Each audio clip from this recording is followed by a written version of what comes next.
Autre chose à présent, la réussite du programme d'investissement pour la forêt et la restauration des savanes dans le Congo central. Un objectif de ce projet pilote qui a imposé les échanges entre les différentes parties prenantes sur la pré-identification des zones d'intervention et agences locales d'exécution.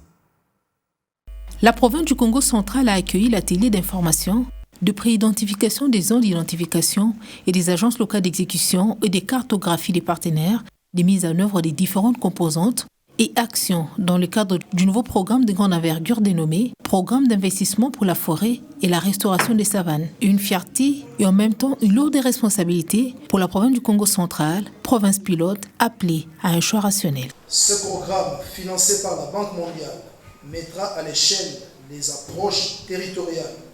et les incitations autrefois développées dans le cadre de la mise en œuvre du projet de gestion améliorée des paysages forestiers PGAPF ainsi.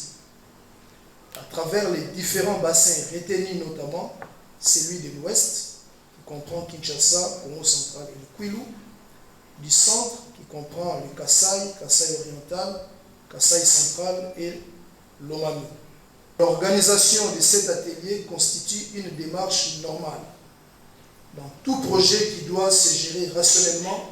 afin d'envisager l'avenir de façon cohérente.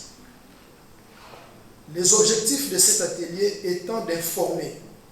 de présenter et d'échanger avec toutes les parties prenantes, ainsi que toutes les couches sociales de la province du Congo central, représentées par chacun de nous ici présents,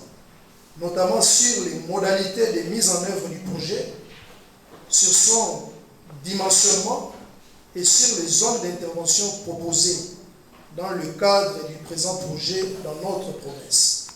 Financé par la Banque mondiale dans le cadre de la mise en œuvre du projet de gestion améliorée des paysages forestiers, la rencontre ce jour visait des cogitations sur les actions à mener dans la préparation de la mise en œuvre. Nous sommes rassurés que toutes les parties prenantes soient impliquées dans les processus de la mise en place de ce projet à toutes les étapes, y compris celle d'aujourd'hui au niveau provincial. Nous osons donc espérer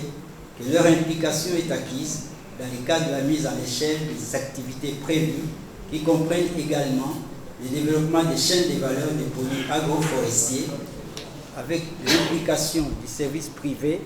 afin d'améliorer substantiellement les conditions de vie des communautés locales ainsi que les revenus des ménages impliqués dans les différentes activités en lien avec la restauration des paysages et les chaînes de valeur des cultures porteuses. Puis Forest, une excellente opportunité pour améliorer la gestion des paysages forestiers et renforcer le moyen de subsistance des communautés locales dans les zones de projets sélectionnés.